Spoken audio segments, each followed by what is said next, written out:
Ang susunod na programa ay rated PG. Patnubay at gabay ng magulang ay kailangan sa mga batang manonood.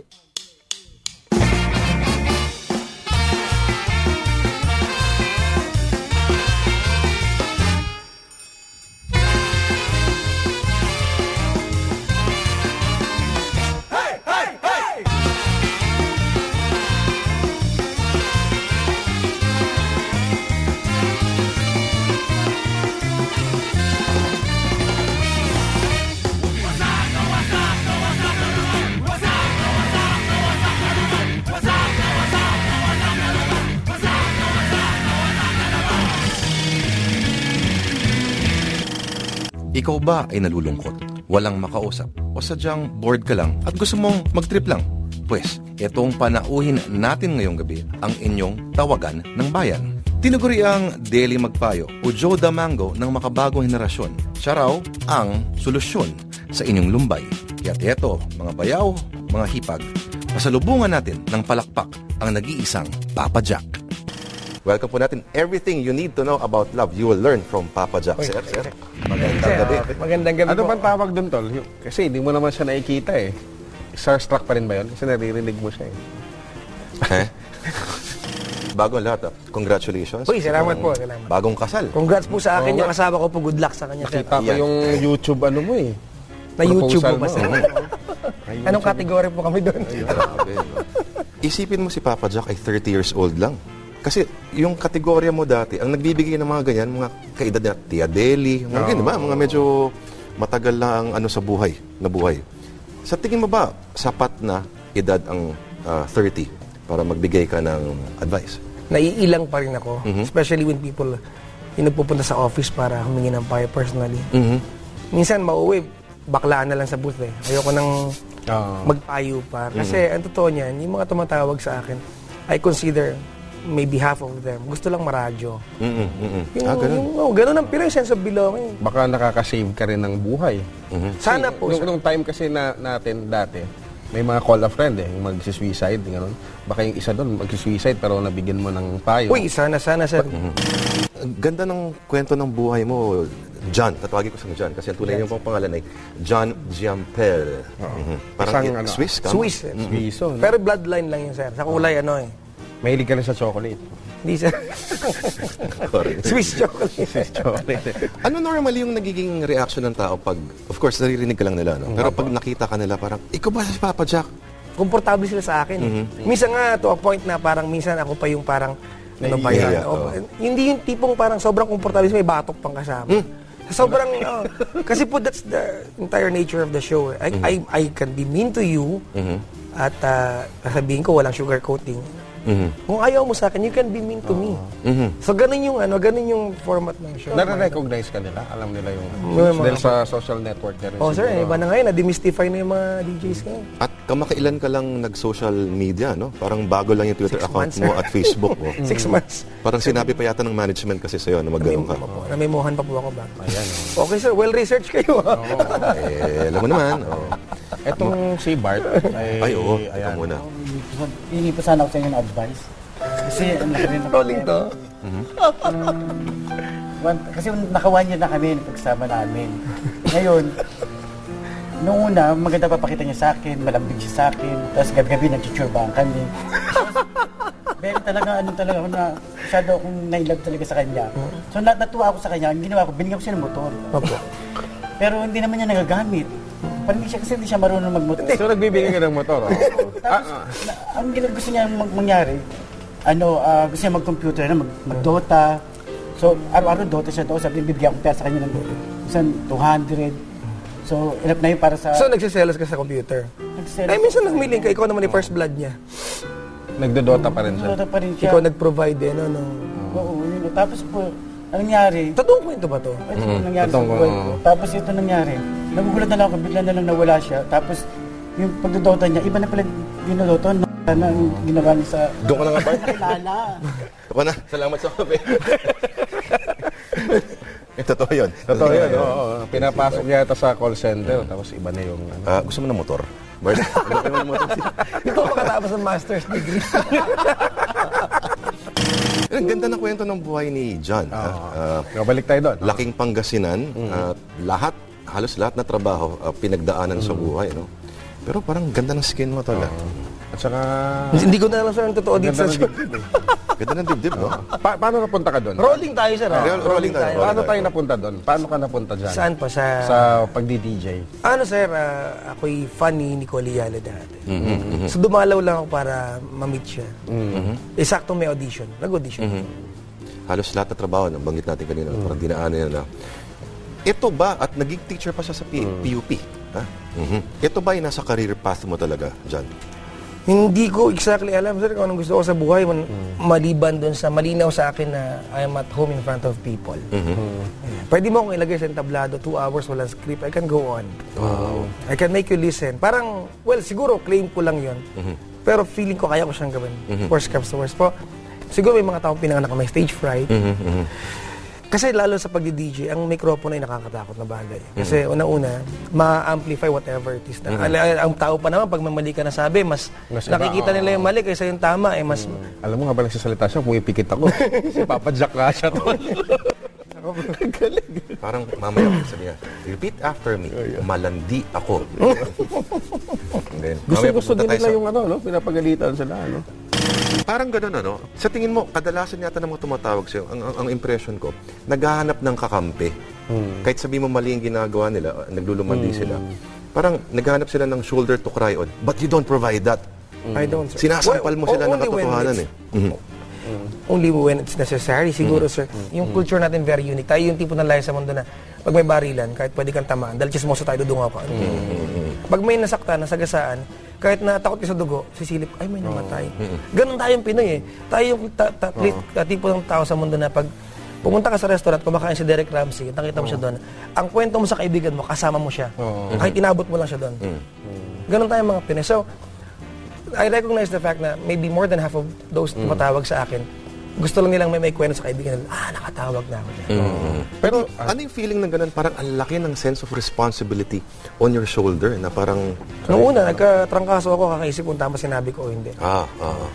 Pero, there's nothing you can do about it. Kasi ano yan eh. Dumating ako sa point, sir, na pag nagkamali ako sa area, nakikita kong mali naman ako, hindi big deal sa akin mag-sorry. Madaling gawin yun eh.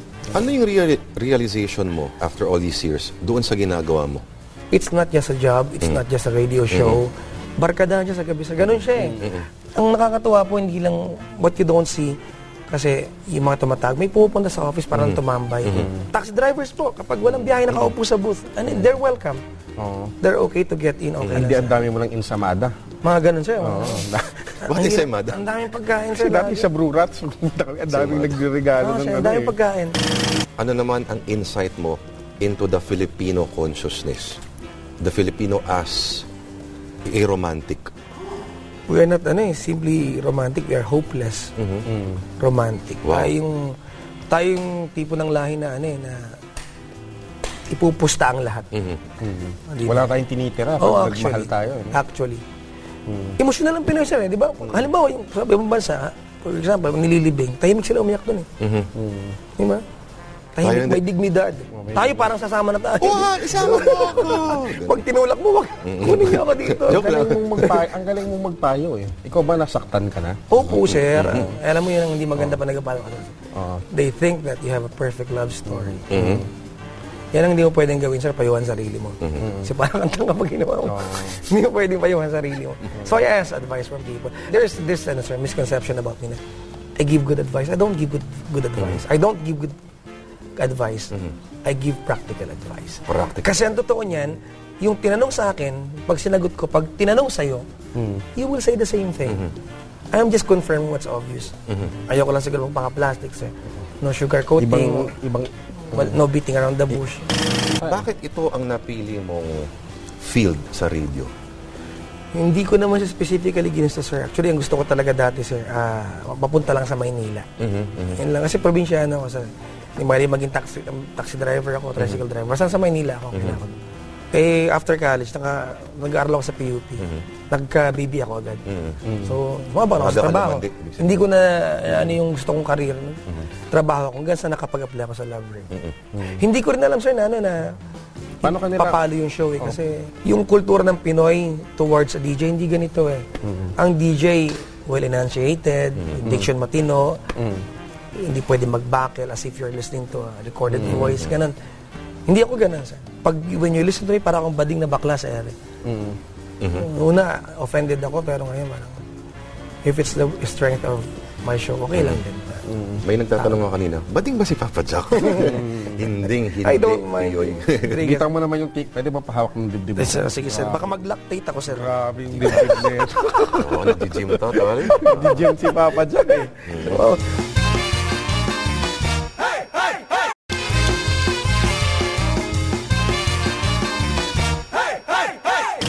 May napapansin ka ba na common templates sa mga tumatawag sa'yo? Or parang makaklasify mo ba sila into 3 or 4 subgroups, gano'n? there's one thing here that stands out, yung tanong na how to move on. Oh. Nasa hinaba-haba ng panahon, hindi ka man nasagot. Kasi in reality, wala na may specific na sagot dyan. Dati daw hindi ka naniniwala sa kasal. At hindi ka rin daw naniniwala sa Diyos. Well, I'm not a big believer of faith dati. I have this weird question dati na kung Christian na masasave, paano yung mga Buddhist? Nagkataon lang, pinanganak ako sa Pilipinas, kaya Christian. Ganon yung pananaw ko dati. Pag pinanganak ko sa India, malamang, di ba? Or sa ibang bansa, malamang ito yung... Bombay ka. Ganon eh. I think too much dati. Kaya lang, it came to a point na, faith is something na unexplainable. You have it or you don't. So, wala na mawawala if you have it. I'm learning that now, Sir Robes. Hindi ka naniniwala daw sa kasal dati. Oo, kasi feeling ko sorry baka may magalit sa akin. Hindi ko alam kung bakit hindi tayo magmulat-mulat sa katotohanan na ang bawat relasyon ay trial and error. It will never work perfectly all the time. So, we should provide a way out. Pero kakasal mo lang ngayon. Opo, it has come to a point na just to settle kung ano man yung bagay na hindi nag-work for you. It has become a business sa atin. And I don't know if a lot of people would agree, pero ganun kasi dating sa atin. At nakilala niya yung misis niya, hindi dahil siya si Papa Jack, pero in his capacity as photographer. Yun, Di ba? Nakita mo ba yung Itong mga photography, pictures niya? John, kailan pa nagsimula itong photography hobby mo? Yung gusto ko nang makakita ng mga camera. Grade 5 ako. At weird to, sir.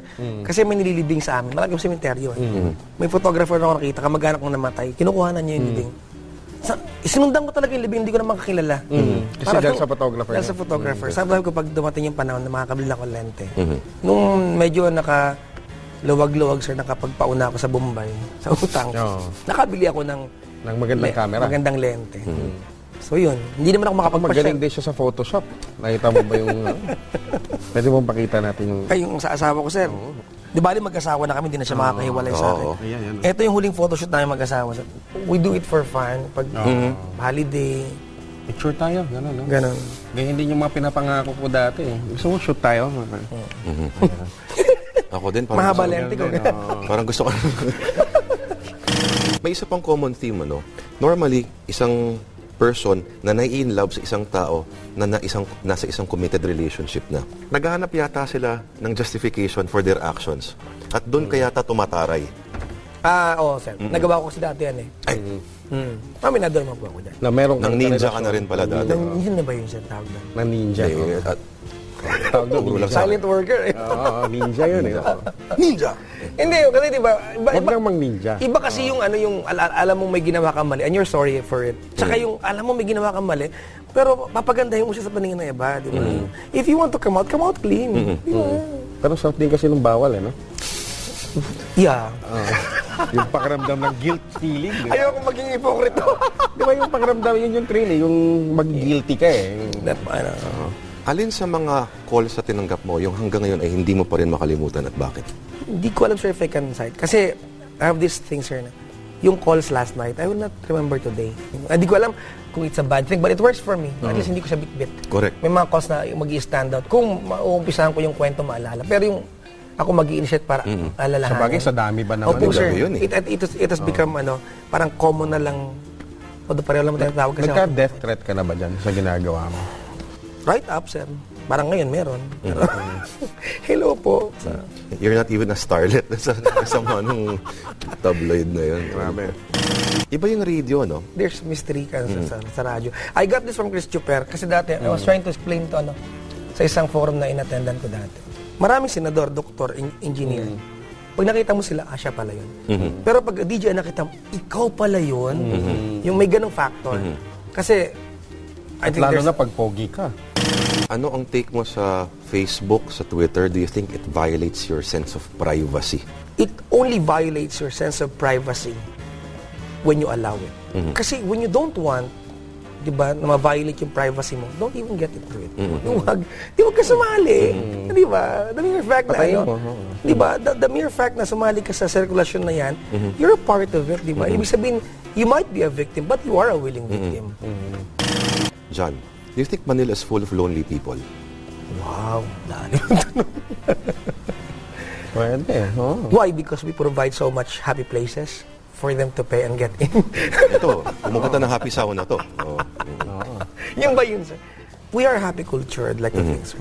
Pero meron kasing something about yung time slot mo na medyo yung energy ng syudad pag ganun na. Tapos maririnig mo siya sa sasakyan, di ba? Parang Ako sa pag may lumalabas na ganong impression na parang sa tumatahimik din yung Manila ng There's konti. something about night times. When it's dark, there's something about it.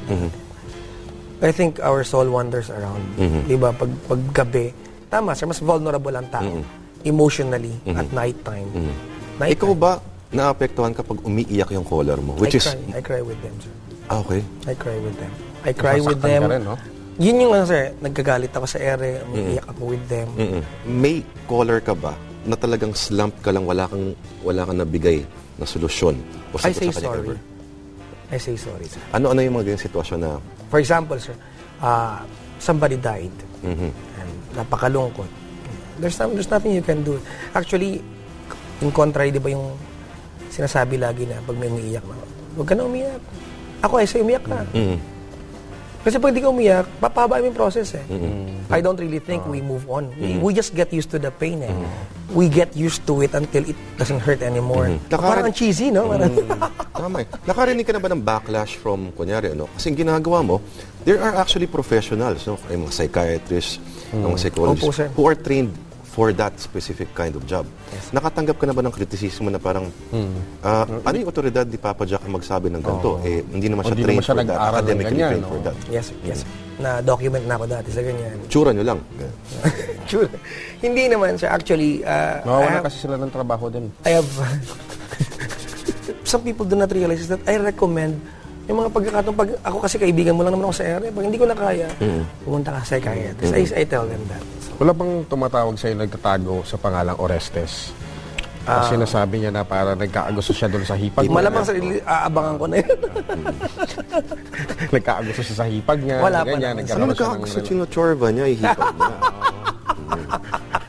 Hipag ko, mahal ko.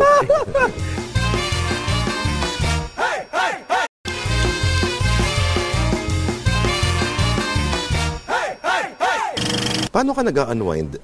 I play guitar, sir. I play guitar. O sa show ni Willie Rivellame. Naggitara Naggitara siya. to dati. Kasi I do, sir, acoustics every weekends sa bar ako. Saan? I perform. Paddy's Point po, lahat. Naku, daming chicks doon, Tol. Dati pang-unwind ko siya.